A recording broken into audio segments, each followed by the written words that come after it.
So it surprised me that last week there wasn't maybe more talking about what Boris Johnson had gone and done. It kind of surprised me. It sort of took me a bit of a ghast that Johnson would now fly off to go to Venezuela to sort of, speak to them and basically see what's happening over there in Venezuela. And I'd be bizarre. It's a bizarre idea to send, honestly, Boris Johnson anywhere. And there were questions being raised. Well, hold on. Who has sent Boris Johnson? That's the first thing. Why is Boris Johnson there? And what does Maduro or Venezuela at least get out of him visiting? And the first thing, before we go into any of this, you've got to understand the current situation. Now, of course, we talked about this on here. We talked about this on Geoscope of what's going. So we'll just quickly overrun the situation.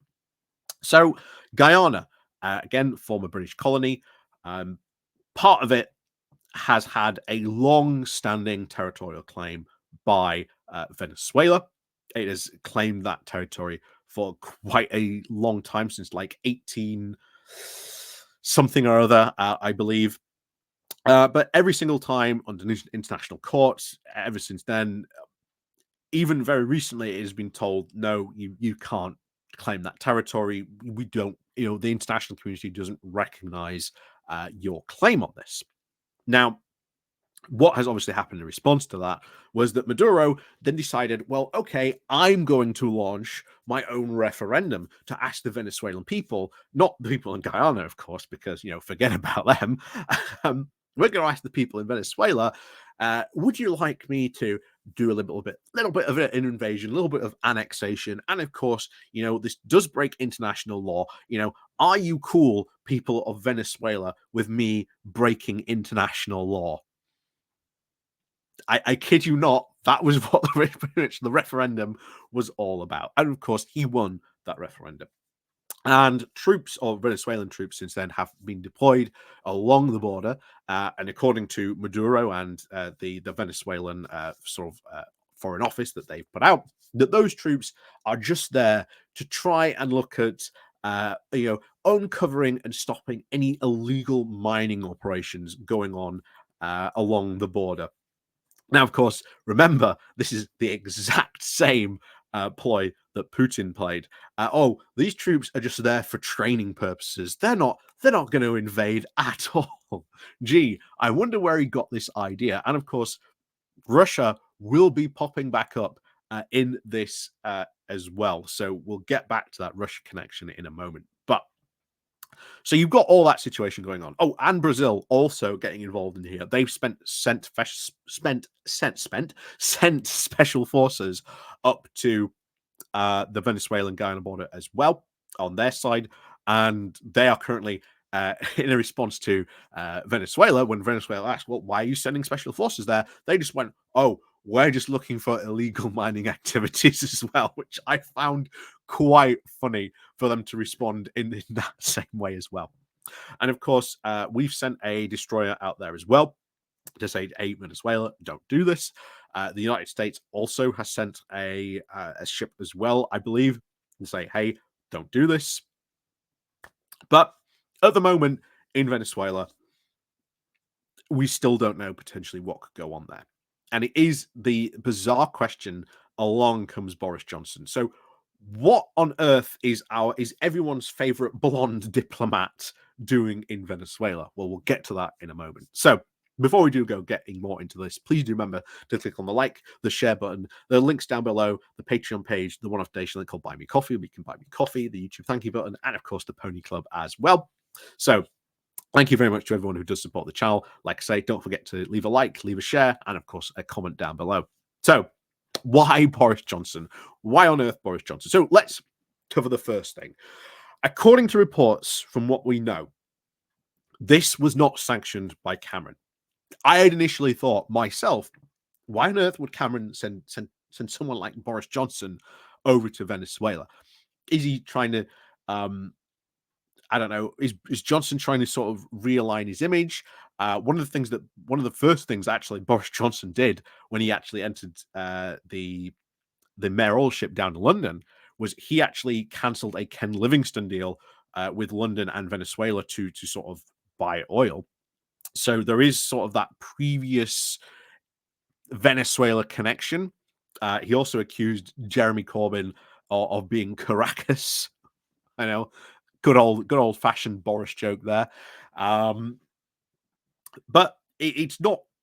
There is a bit of connection. You can understand where it's coming from. Although, to be honest, it's threadbare. But we know now that it wasn't Cameron that sanctioned this, or the Foreign Office, or anyone else within the UK government. What we do know, according to the Financial Times, was that this entire trip was self-funded by a guy who runs a hedge fund called Martin Peterman.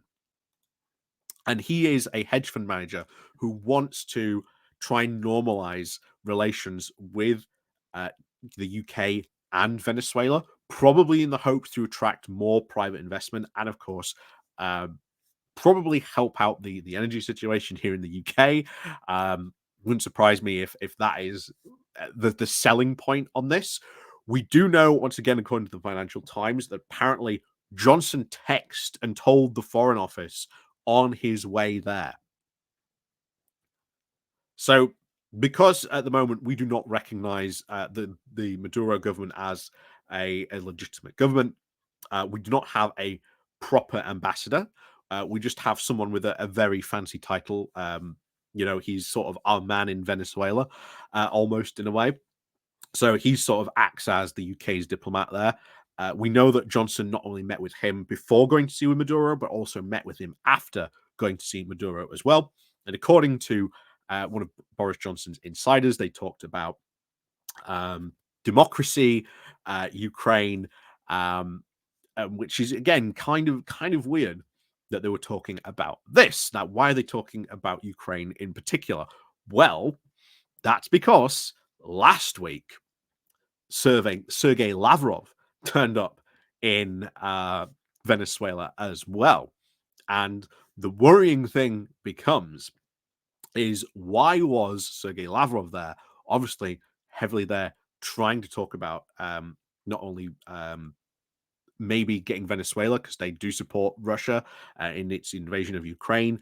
There's talks about, again, maybe Venezuela helps support them with oil. Maybe it ends up buying weapons from there, or itself helps support Russia by sending them weapons and ammunition, something again that we should do. So now there's this interesting theory that through a hedge fund manager who realized that he didn't want Venezuela to sort of fall into Russian hands, gets Boris Johnson to go to Venezuela to talk to Maduro to try and persuade him of not falling into the Kremlin's clutches. So now you get this almost international James Bond-esque scenario of freelance diplomacy, which is kind of bizarre. In a way, and of course, you would use someone like Boris Johnson. But there you go. That is the whole situation and how it has unwound. Will this have any further effects down the line? Will we see Venezuela distance itself from Russia? Will it make, rather than promises, will it just make vague promises and not fulfill them? Will we see an attempt at maybe normalizing diplomatic relations between the UK and Venezuela? I don't know, but it doesn't seem to anything so far to have come of this. But hey, there are still troops along, the Venezuelan-Guyana border. Doesn't look like it's had any full effect at the moment. But a very, very odd moment, I think, in probably Boris Johnson's post-premiership career, sort of being paid to be a freelance diplomatic James Bond. But then again, that's the exact type of thing that Boris Johnson would love to do. All the flash with none of the responsibility. So, as always, thank you very much for watching. And of course, as always, we'll see you all next time.